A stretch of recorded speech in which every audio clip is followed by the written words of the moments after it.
Hello everyone and welcome back to my channel. So for today's drawing, I am doing a fan drawing of Lloyd from Ninjago. So to start off, I knew that I wanted this drawing to be really focused on the magic orbs. So I kind of penciled in where the magic orbs are going to be, and I did not ink that. And then I went in and put an initial layer of where his magic was going to be. And then I went through and worked on some of the fine detailing, so you can see that I am working on his gi right now. That was a lot of fun to work with. And then I went in for the background. So once again, the background was going to be very dark, and I knew it was going to be from the beginning. So I tried to stick with darker colors. I knew I wanted a cherry blossom tree in the background, and I lit the cherry blossom tree primarily from the moon because I thought the moon would kind of form an extra bit of interest in the background. And then I colored in his hair. So Lloyd's hair from the show is kind of like a pale yellow, almost white, and I kind of wanted to keep that color for the fan drawing. But the problem was, of course, it's dark. So I put multiple layers of yellows, darker yellows, and I kind of shaded it with some grays. And this kind of gave the impression of very dark hair, or hair that's in a lot of shadow. And then finally what I did with his hair, at the very end I added Leonette Gold, one of my favorite colors, and into the shading, and that really kind of finished the shaded and dark look. Since so much in this illustration was already very dark, I decided to add a little bit of light to the painting, to the drawing, by adding stars in the background. I tried to add light to all my pictures. So what I did, I used my white gel pen and made a white blotch, and then I took my finger and I spread it out so that it would kind of form a haze around the star. And then I put little stars in the middle. In order for the magic effects to be seen very clearly, I knew I had to make the rest of the painting very dark.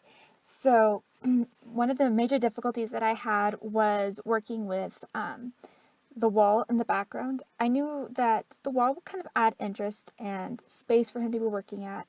So he's kind of working at his tea shop, or practicing at his tea shop. And I worked with several different designs, and as you can see, initially it was just going to be a plain wall, but I decided to add tiles, red tiles, to the roof as well. And I put that in later, but I knew that those had to be a little bit lighter since the moon was still shining on that, and I really wanted to create a very bright moon. So I used my Cool Gray 7. In the very bottom of the wall, I put black on it so that it kind of showed that shadow effect. It also meant that the magic will appear even brighter when I come in and put in those effects. One of the really exciting parts of this drawing for me was the shadows that I put on his face. So he has light sources in both hands. So what I had to do was determine which light source was closer to his face. The side that I decided that the magic orb he's holding in his right hand is actually closer to his face. That means that the shadows on the left side of his face are a little bit darker. That being said, you do not want to forget to add shading to the other side of his face, to the right side of his face, just because he's holding the orb in his right hand so close to his face, because there'd still be a little bit of shadowing. Therefore, I went through and I added a little bit of a lighter shade on the other side.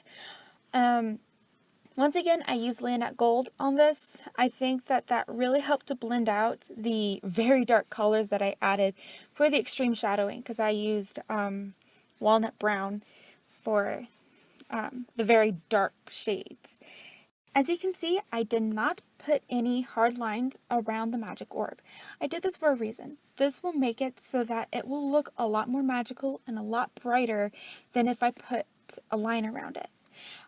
Also, when I was working with the colors, I brought in a lot of that gray color from the wall in the background. I did this because when I looked at the reference photos of the actual character in the show, the ends had a very blurry effect. I then moved on to his gi, and his gi looks a little bit different. I changed it a little bit to make it look a little bit more like what you'd see in a Japanese setting. So I added the texture on the side of his gi. So I did this by, once again, using a green color to outline what I had.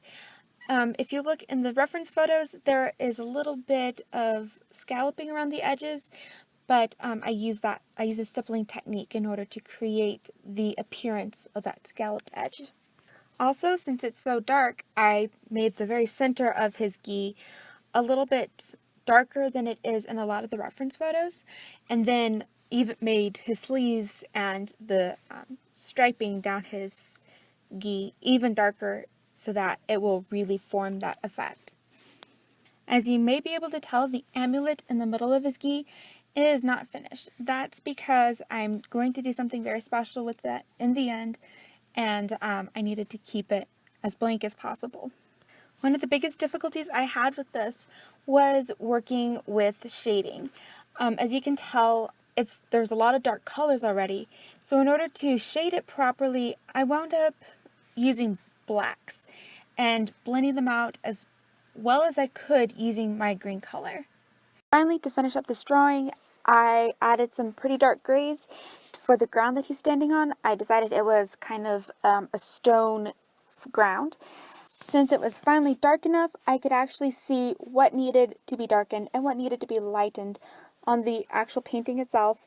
And that's when I went through and made sure that his face was darkened a little bit more, added the final shades to his hair, and since my camera battery was dead, I added the gold texture absolutely last off screen.